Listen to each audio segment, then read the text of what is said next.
দেখি সাবধানে কাজ করতে পারো না। আমার হাত কাটলে তোমার কি?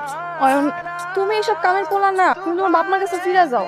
না, আমি তোমাকে শেষবারের মতো জিজ্ঞেস করছি, তুমি আমাকে ভালোবাসো কি বাসো না? বাসি। কিরে বকুল, তুই ওর লগে কি করস? দেখেন, আমি বকুলকে ভালোবাসি, আর আপনি খুব ভালো মতো জানেন যে বকুল আমাকে ভালোবাসে। ভালোবাসা পাওয়া সহজ, কিন্তু ধইরা রাখা অনেক কঠিন। ঠিক আছে, আমি এক্ষুনি আমার দাদার কাছে যাচ্ছি। তিনি যদি নাও মেনে নেন, আমার বাবা মা ঠিকই মেনে নেবেন। চলো বকুল, আপনি যদি আমাকে আর বকুলকে মেনে না নেন, আপনার বংশ এখানেই শেষ। আমাকে নিয়ে তোমার চিন্তা করতে হবে না। দাদু, কেন চিন্তা করবো না বলেন? সারাটা জীবন আপনার অহংকার আর দম্ভ নিয়েছে। এত টাকা পয়সা দিয়ে কি হবে বলেন? দিন শেষ আপনি একা।